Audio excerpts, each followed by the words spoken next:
Bueno, vamos a ver. La ponencia me ha puesto el nombre el lenguaje y política.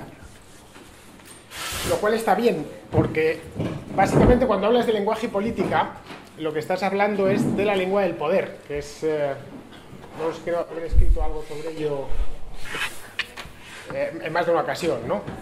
En principio, todas las ideologías, y por ideología hay que entender el socialismo, el liberalismo no es exactamente una ideología, disponen de una idea prácticamente única a la que se supedita todo lo demás, que es la de la ingeniería social. Es decir, es la de cambiar por completo la sociedad y reconstruirla. Es decir, un ingeniero es el que construye algo que no existía. Simplemente es eso, un ingeniero de caminos pues hace un puente que no estaba y para eso se las ingenia.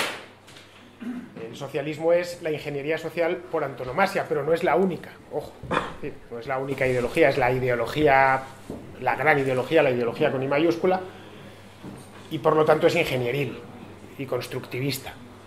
Si os fijáis, eso a lo largo del siglo XX fue así, y en el siglo XXI lo poco que llevamos sigue siendo así. Siempre parten de la idea de que lo que hay es malo, hay que arramblar con ello y hay que construir sobre sus cenizas algo nuevo. Claro, para reconstruir la sociedad o hacerla de nuevo, lo que tienes que hacer es cambiar las personas. Es el famoso hombre nuevo, ese del que hablaba el Che Guevara o del que habla cualquier comunista de los antiguos. Y para cambiar a las personas, lo primero que hay que hacer es cambiar el idioma que hablan. ¿Sí? La lengua, simplemente. Claro, no pueden enseñarnos otro idioma desde pequeños, un idioma concebido desde cero, porque obligaría a aislar a la población infantil desde el principio, que no viesen a sus padres y que solo se dirigiesen a los que ya conocen esa neolengua. La neolengua se tiene que construir sobre la lengua antigua, sobre las lenguas comunes, en nuestro caso sobre el español.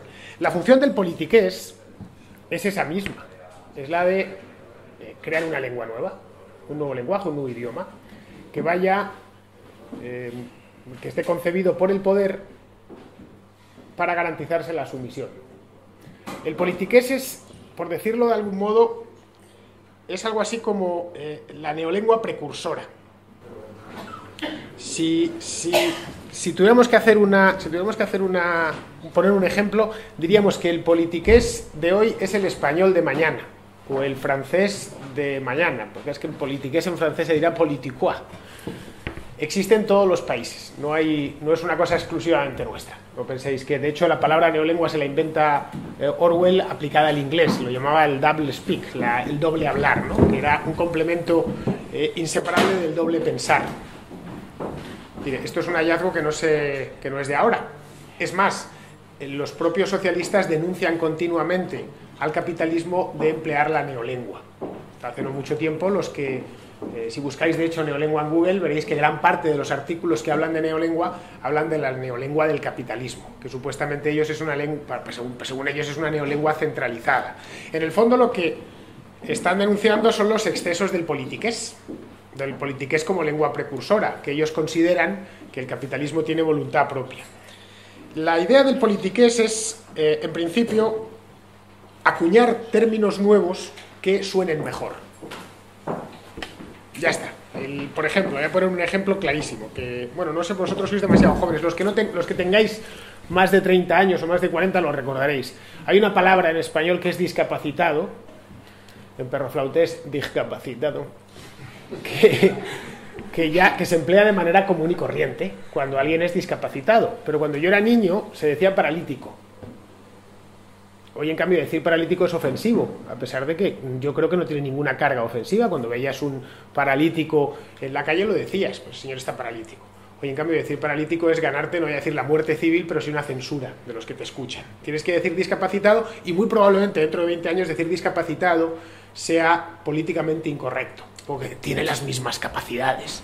De hecho, la palabra para decir paralítico hoy en neolengua, en politiqués es discapacitado, y en neolengua de la nueva sociedad es persona con diversidad funcional. Os lo digo para que os lo apuntéis porque os tocará decirlo. Tal cual. Es decir, que diversidad que tiene funciones diversas. Bueno, la diversidad funcional sirve para mucho. La cuestión es que habremos pasado en el lapso de mi vida de a un paralítico llamarle paralítico a utilizar 3 palabras: persona con diversidad funcional.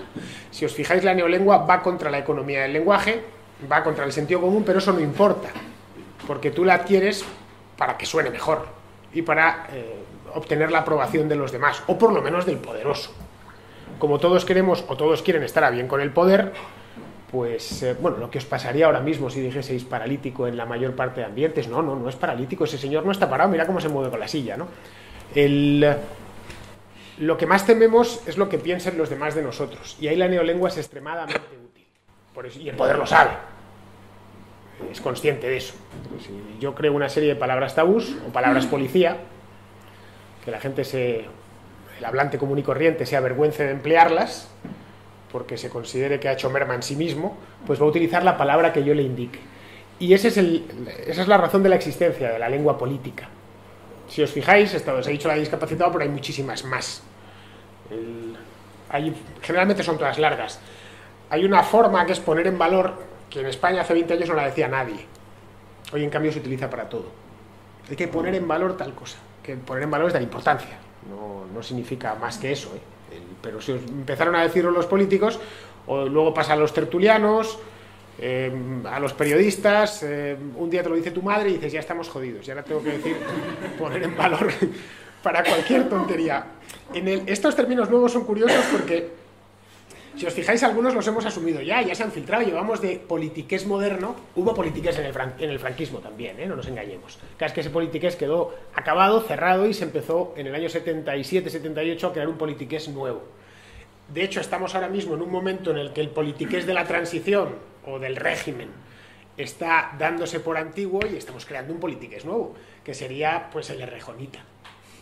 Es el alumno más aventajado de la nueva lengua. Un ejemplo: visibilizar.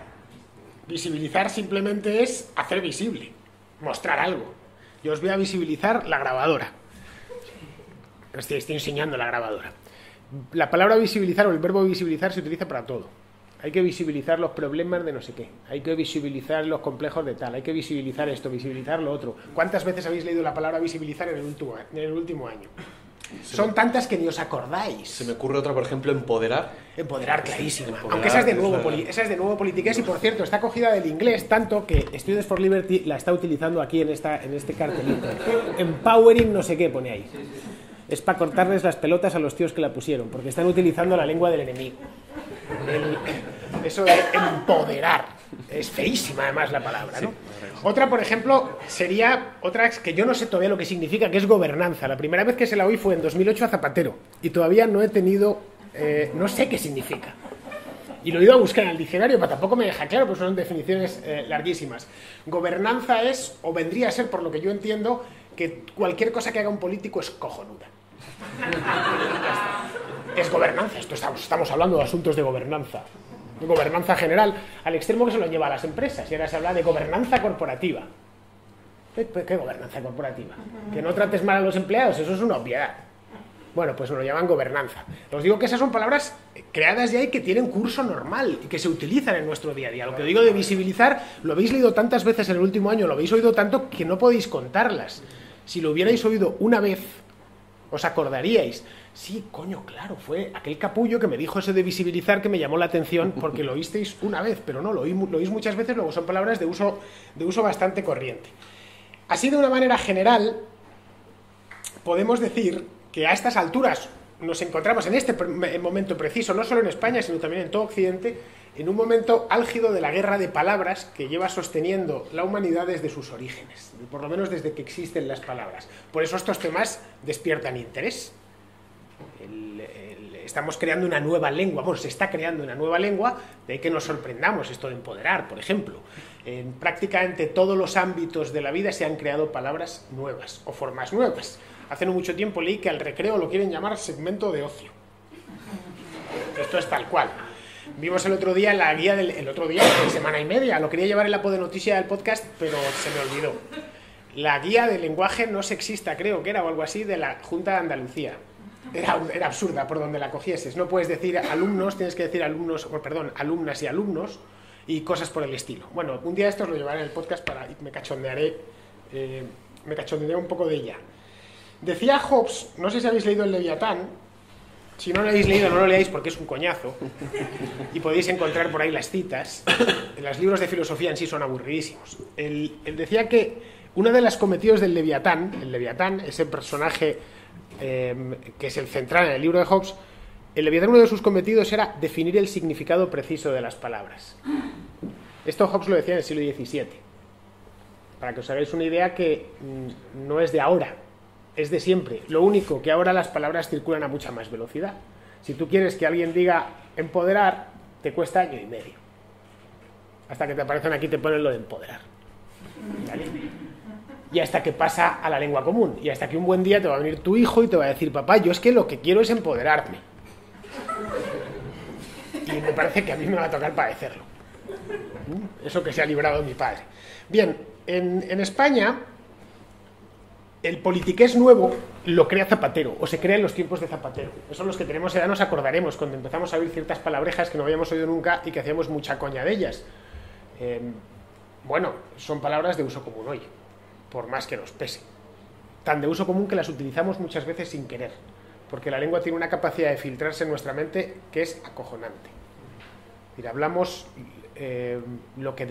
decimos las mismas palabras que oímos a los demás. Y esto pasa, por ejemplo, si nos vamos a vivir a México. A la vuelta de 10 meses estamos hablando como los mexicanos, o utilizando sus palabras, básicamente porque queremos ser aceptados y queremos que nos entiendan. Entonces, el politiqués, o mejor dicho, ya el politiqués convertido en nueva lengua lo tiene, o en neolengua lo tiene muy fácil. Ahora con Podemos, es decir, 10 años más tarde, ha alcanzado, por decirlo de algún modo, el periodo clásico. Lo tenemos delante. Si el zapaterismo fue el periodo temprano, hoy estamos en el periodo clásico. Lo que no sé es cuál protagonizará el periodo tardío de todas estas palabras, porque lo mismo que nacen, se desarrollan, tienen uso, se desgastan y hay que cambiarlas por otras, y hay que sustituirlas. El tema es que Podemos fue muy consciente, o los líderes de Podemos fueron muy conscientes de esta historia desde los orígenes. Es decir, no fue una cosa accidental o tomada prestada. Los socialistas del año 2004 básicamente se dejaban llevar por lo que había. En el caso de Rejón and Company, ellos lo sabían desde el principio y empezaron a hacerlo de manera voluntaria e intencionada. No sé si conocéis a Ernesto Laclau, habréis oído hablar de él. La mujer, ¿no? Chantal. Bueno, Chantal también, que era otro. Bueno, Laclau murió hace un par de años. Pues Laclau, si Hobbes no hay quien se lo aguante, lo de Laclau es para meterse un tiro, sinceramente. Es decir, yo creo que, enlazando con lo que se hablaba en la anterior ponencia, creo que es mejor matar a un cerdo que leerle a Laclau. Así os lo digo. Es una cosa, de verdad, insoportable. Una especie de ensalada. Así luego les entiendes que estén todo el día de mala hostia. Si con las mierdas que se meten es normal.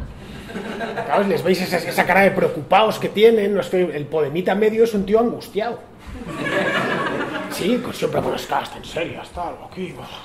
Parecen Atlas con el mundo encima, ¿no? Bueno, y en esto influye que en lugar de leer cosas agradables, pues leen basurilla de este estilo. Claro, basurilla que va cargada de veneno, no lo olvidemos. He cogido un textual de Laclau en el que dice, que es fantástico, que dice, os lo voy a leer para que veáis que no me estoy inventando nada. Dice, una forma de nominación lo suficiente, dice que había que emplear, o que hay que emplear en el nuevo socialismo, una forma de nominación, es decir, de nombrar a las cosas, lo suficientemente laxa como para dar cuenta de todas las demandas en conjunto, pero de ninguna en particular. Es decir, las palabras no tienen que significar nada. Tienen que estar totalmente vacías de contenido. Y tú ya se lo llenas. Y lo puedes cambiar. Es algo así como el cartucho de tinta de una impresora, un cartucho rellenable, que lo mismo le puedes meter tinta roja, que tinta azul, que tinta negra. Le puedes llenar de tinta hasta arriba o dejarla de tinta hasta la mitad. Esa es la palabra de la neolengua perfecta. Él lo llamaba significante flotante. Efectivamente. Que ya de por sí es un concepto muy flotante. Puede ser cualquier cosa. Claro, la ventaja de este hallazgo de Laclau, este hallazgo maligno de Laclau, os dais cuenta que estos tipos quieren hacer del mundo un lugar infinitamente peor y lo dicen abiertamente. Es decir, nos quieren convertir en bots al servicio de los políticos y del poder y lo dicen. No se cortan en lo más mínimo. Le está diciendo, dando consejos a sus seguidores o a los que vayan a hacer política en su nombre. cuáles son las tácticas y las técnicas que tienen que utilizar para que pasen desapercibidas. El tema, y en esto la Clau lo vio muy bien, una palabra que está vacía de contenido o semivacía puede ser aceptada por todos. Probablemente, y esto lo veremos ahora, os he preparado una lista de sustituciones errejonitas, la palabra proletariado no la acepte mucha gente, por las connotaciones que tiene. En cambio, la palabra gente, redenominada, ya la podemos aceptar todos, ¿eh? La puedes aceptar incluso aunque tengas 10 mansiones, bueno, aunque seas el Wyoming, que tiene 21 pisos. Veis que proletariado viene del tipo que solo tenía su prole, ¿verdad? Y bueno, y sus 2 manos. Claro, el marxismo estaba lleno de palabras que no eran aceptadas por la mayor parte de la sociedad. En cambio, si a esas palabras las retiras de la circulación, las mandas al cementerio, agarras palabras de la lengua común y las redenominas o las resignificas, ya son, otra palabra que les encanta, transversales. Ya valen para todo el mundo. Y si os fijáis, los 2 primeros años de Podemos, el primer año fue eso. ¿Quién no ha llegado a casa y le han dicho, pues oye, estos chavales no, un amigo o tal, que dices, bueno, sí, es normal, si lo escuchabas en la televisión o lo oías por la radio o lo leías en el periódico y decías, la música que suena agradable. Realmente no están utilizando ninguna palabra policía. Es algo que no llama la atención. Y eso fue gracias a que ellos lo sabían del poder de las palabras y lo emplearon de manera muy sabia desde el principio. Eran muy extremadamente conscientes. Y además decidieron que el significado se lo iban a poner ellos. No iban a hacer como hacen otros, que permiten que el significado se lo ponga el de enfrente. Si tienes que dotar de significado una palabra, pónselo tú al menos. No permitas que el otro nombre el mundo.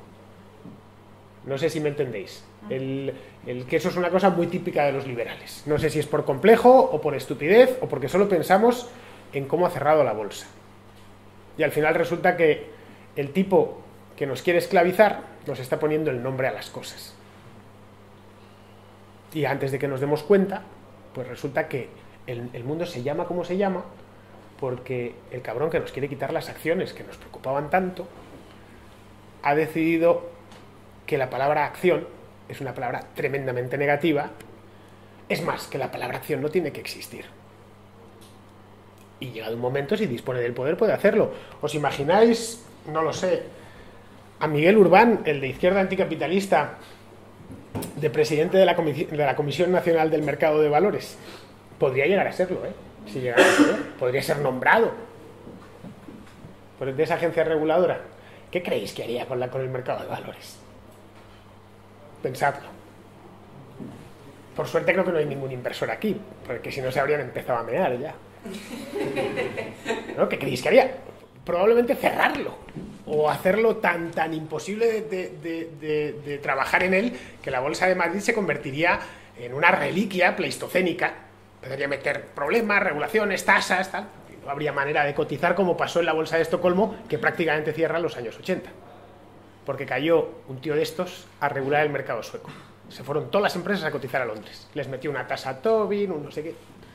Mire, estas cosas al final tienen... cuando te estés preocupando de cosas que no tienen tanta importancia, el adversario se está preocupando de cosas que sí la tienen y además van a largo plazo.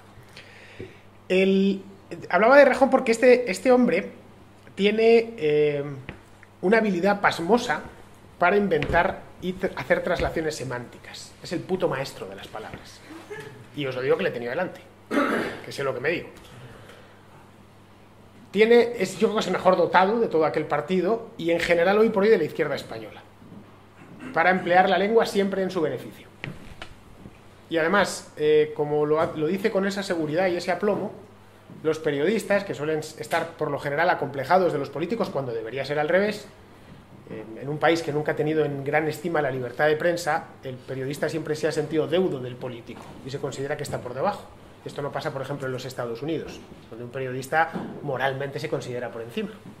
El político está bajo sospecha y el informador no. Aquí ya sabéis que es al contrario. Si quieres convertirte en un paria prácticamente perfecto, en España los medios, sed como yo. Ya está. No hace falta más. La recomendación, ¿queréis ser unos parias? imitadme. Es decir, meteos con todos, no les respetéis, faltadles el respeto sistemáticamente, cachondearos de ellos, tal. Decid a la gente que no vote, que todos son malos, tal. Bueno, en Estados Unidos, en cambio, alguien de mi estilo prospera, pero porque allí la libertad de prensa la tienen en muy alta estima, aquí en muy baja. Entonces, esto os lo decía porque los políticos, los periodistas españoles, cuando han visto a este hombre, se han quedado totalmente superados. Han dicho, joder, ¿qué palabras utiliza? ¿Cómo ha conseguido redefinir el marco? Al punto que yo tengo por costumbre apuntar estas cosas para que no se me olviden. Y os he recopilado, tengo un documento de Word donde voy metiendo palabras raras. Luego diréis, joder, pues, ¿cómo escribiste el diccionario perroflauta? Pues gracias a la libreta. Si no, estas cosas se pasan. Os he sacado unas cuantas de las sustituciones arrejonitas, porque claro, no siempre puedes estar inventándote palabras nuevas. La capacidad de absorción del cuerpo social de palabras nuevas, de neologismos, es limitada. Muchas veces tienes que hacer vaciados y rellenados. Os he puesto el caso de proletariado, que se convirtió en gente. También se ha convertido en los de abajo. Esa era más monederita que rejonita. Otra que tienen, otra sustitución para decir proletariado, es los sectores empobrecidos. Lo habréis oído centenares de veces. Cuando quieren hablar de la gente, no, los sectores empobrecidos, tal cual. La mayoría social. La mayoría social. Por ejemplo, si quieren decir capitalistas, como la palabra está muy desgastada porque estos tíos la han utilizado de manera intensiva durante 100 años, y ya hacíamos coña de ello, del capitalista, si esto es culpa del capitalismo, tal, pues la han tenido que sustituir por otras. Ahí tendríamos los de arriba. Cuando Monedero dice que los de arriba, tal, es que los de arriba, o oligarquía, que aquí es una palabra que se empleó mucho en el pasado, se dejó de emplear durante 50 años, y claro, está limpia, ya ha pasado su purga. En cambio, si oligarquía la utilizas en Latinoamérica, sí está desgastada. Pero aquí no, aquí ya se dejó de utilizar aquello de la oligarquía. Otra sería, que la están utilizando mucho ahora, las élites. Para todo ya es élite. Cualquier cosa, ¿qué tal? Estos son, ¿qué son las élites? Más sin definir. Entonces, lo que entendíamos nosotros por élite, ojo, una sociedad necesita élites. Yo, desde luego, si voy a que me operen, no quiero que me opere un carnicero, quiero que me opere un cirujano. Es decir, que es la élite, coño, que sepa operar. Si cualquier cosa. Si quiero arreglar la caldera de mi casa, quiero que venga un especialista en eso. No que venga el jardinero y me cambie la caldera porque me va a armar. Las élites, insisto, son necesarias, pero bueno, ellos ya la han redenominado, lo de la élite, y la élite es todo el que manda. Otro concepto complicado para ellos es la lucha de clases, porque va cargada de negatividades. Bueno, pues ahora dice lo de tensiones históricas. Cada vez que quieren hablar de eso, empiezan a hablar de las tensiones históricas. Otra palabra que no pueden emplear porque está hiper desgastada e hiper maldita es revolución. A que no lo habéis oído ni una sola vez. Es una cosa que curiosamente les llama la atención en Sudamérica. Te dicen, pero Podemos no habla de la revolución. Cosa que en Venezuela sí se hacía directamente. No, ellos utilizan la palabra cambio, utilizan motor del cambio y ya en un hipercombo de estos podemitas, pasión política como motor del cambio. Eso es la hostia ya. Eso no es de Obama. ¿Lo dicen? ¿El qué? No es de Obama lo del cambio. Empezó en el 2008 con el cambio. Sí, es de Obama, por eso te digo que... Bueno, pero cambio se ha usado en todas las campañas, el PSOE, el PP... No, pero en este cambio el cambio es un cambio radical. No es vamos a cambiar unas cuantas cosas. Hombre, un cambio real, ¿no? Un cambio, es decir, los vais a cagar. Es decir, lo que venga después de esto no tiene nada que ver con lo anterior. Lo que venía era una revolución, pero claro, la palabra revolución no pueden utilizarla. Clase media, que también está desgastada, pero en su perjuicio, clase media tiene una buena imagen, pero entre los malvados liberales. Cuando decimos, no, lo que aspiramos es una sociedad de clase media, de propietarios, de tal, pues la tienen que redefinir y su redefinición ha sido, aquí no se han roto mucho el coco, hablan de sectores medios. Sectores como si fuera la memoria un disco duro, ¿no? Que no son los sectores medios, o cuando empiezan los sectores medios en España están depauperados, lo utilizan con bastante frecuencia. Otro término que era muy caro al antiguo marxismo era el de burguesía. Si veis, nadie la utiliza aquí ya. Burguesía. Bueno, yo he cogido un par de ellos que dicen actores dominantes o actores tradicionales. De verdad, mirad el periódico ahora a partir de ahora y veréis cómo estas palabras se utilizan tal cual y se utilizan mucho, a diario. Parece que cuando tienen que construir un discurso o escribir un artículo, parece que tienen un manualillo como este pegado aquí. A ver, tengo que decir burguesía, ¿cuál es un vademecum? Pero no vais a encontrar la palabra burguesía. De hecho, estas cosas cabrean bastante a los marxistas tradicionales tipo los de Izquierda Unida. Dicen, joder, nos han desgraciado todo este lenguaje los ortodoxos. Les joden muchísimo. Nosotros aquí llevamos todavía un siglo diciendo burguesía, capitalismo, proletariado, y vienen ahora estos tíos y nos lo cambian. Y además por palabras generalmente larguísimas. Otra, esta me encanta. El revolucionario, bueno, el protagonista del cambio no puede ser el cambiador. Miradlo de esa manera, ¿verdad? Que pues nosotros vamos al cambio y nosotros somos los cambiadores. Básicamente porque en castellano, en español de España, cambiador es donde te vas a probar las prendas en el Zara. ¿Vale?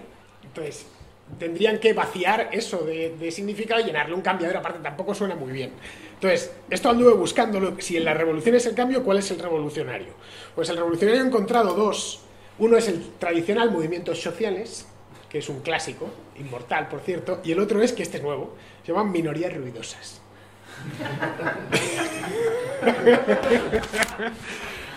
Os he cogido frases completas para que veáis que están en su... A ver, ¿qué es un revolucionario?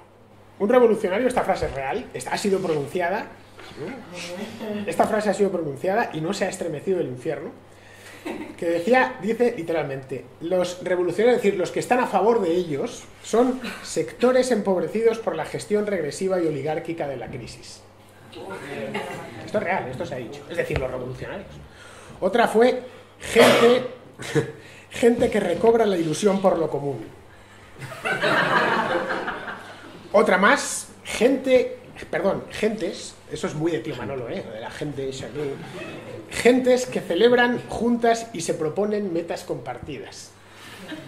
Han tenido que, literalmente, han saltado las tuercas. Esto es muy religioso también, ¿no? Claro, es que el componente religioso es muy importante.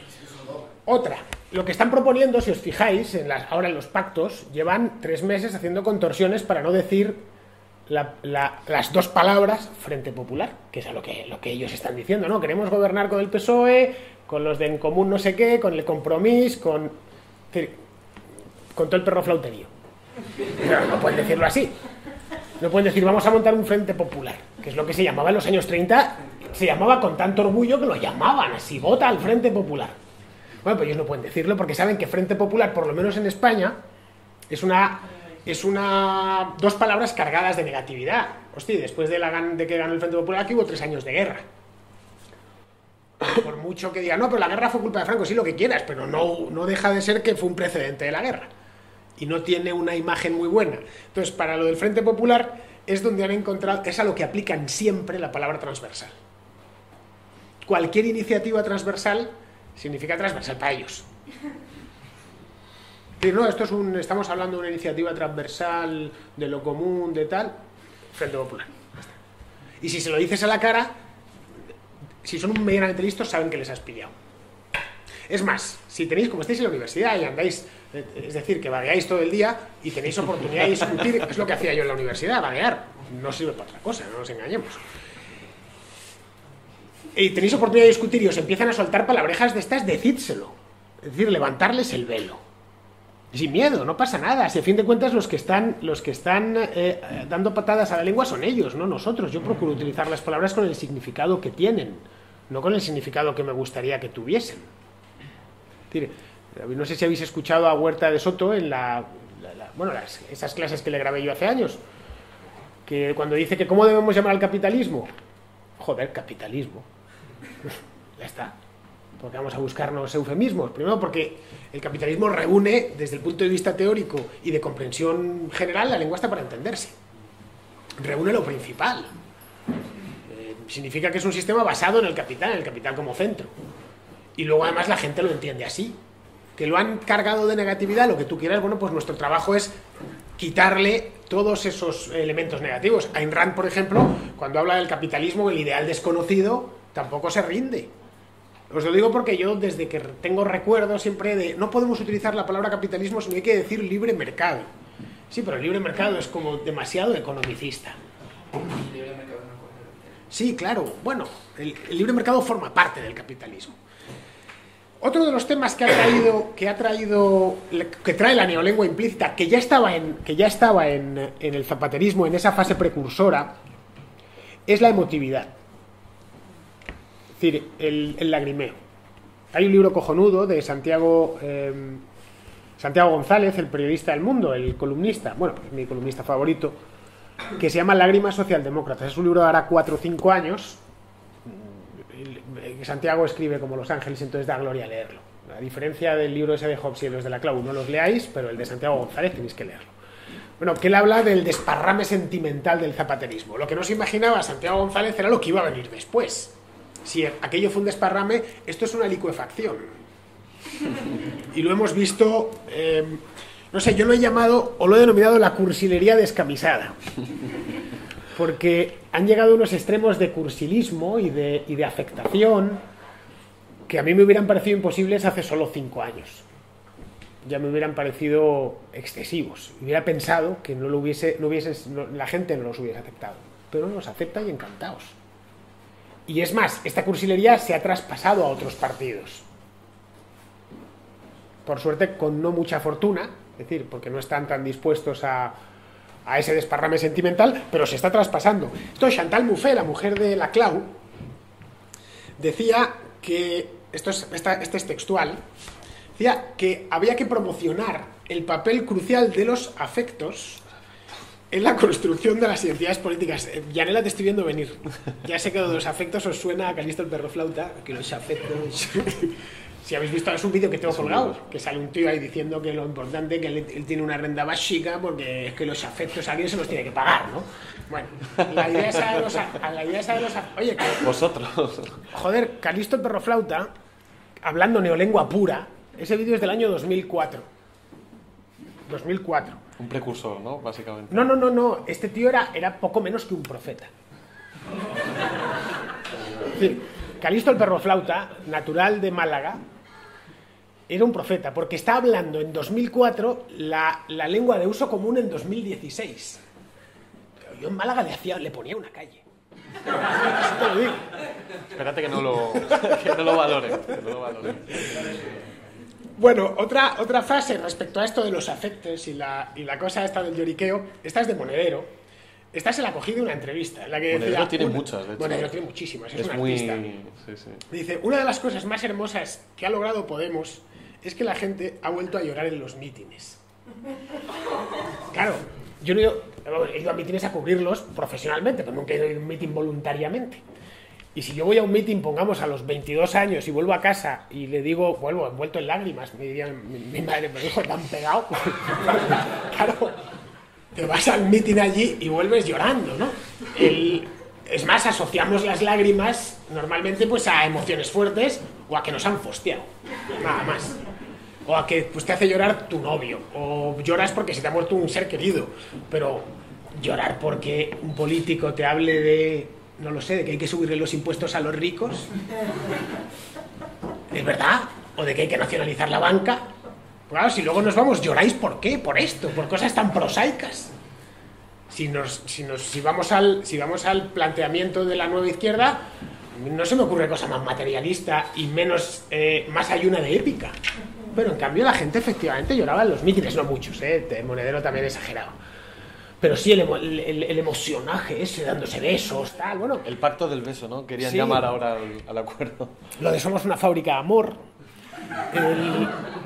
El chusco que se dio con Domènech con el catalán ahí en el Congreso de los Diputados, eso estaba, por supuesto, que organizado y orquestado antemano. A mí de primeras no me salir dando besos a la gente por ahí, ¿vale? Si me voy a ver es porque voy a darle un uso político a ese beso, que se vea, ¿sabes? Que están ahí las cámaras, la prensa, los gráficos, tal, que al día siguiente, que además la información es continua y están los medios en internet y los tuiteros deseando llevarse la foto. Es como lo de ayer, que se pusieron así, ¿no? Como si fueras una asamblea del 15M. Sabían que la foto cada vez les es menos, tiene menos impacto. Claro, también es verdad que han ido muy lejos. Coño, nos meten un bebé en el Parlamento el primer día. A partir de ahí va a ser todo cuesta abajo ya. En fin. Bueno, lo intentaron con el beso ya... es decir, el nivel de gore que tienen que ir metiendo, de gore sentimental que tienen que ir metiendo en el Congreso tiene que ser cada vez mayor. Y eso lo tienen, yo creo que están metidos ahora mismo con esta historia para ver cómo mantienen este ritmo emocional alto. Porque de lo que se trata es de sustituir la razón por la emoción. Y no hay más. Y detrás de todo, la llantina en los mítines, del somos una fábrica de amor, de te doy un beso aquí, un beso allá, nos queremos, la carta famosa en la que Pablo explicaba por qué había decapitado al otro, al Sergio Pascual. Os quiero, le dice yo, pero ante todo tal, os quiero. ¿Os imagináis? ¿Qué os digo yo? A Adolfo Suárez, explicando qué haces a un ministro, haciendo una carta abierta al resto de ministros y que sepáis que os quiero, que no sé qué. Bueno, pues en los años 70 hubieran pensado que ha perdido la cabeza. Bien, esto que consigues, si tú has conseguido sustituir la emoción por la razón, ya no tienes militantes, lo que tienes son feligreses. Fuera.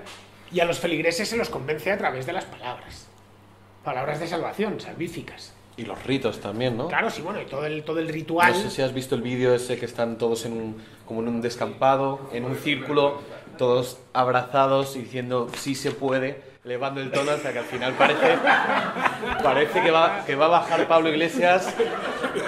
Sí. Yo cuando vi ese vídeo a mí me asustó bastante. Bastante. La ventaja del feligrés sobre el militante es al feligrés tú no le pides creer, no le pides saber, no le pides conocer, al feligrés le pides creer. Ya está.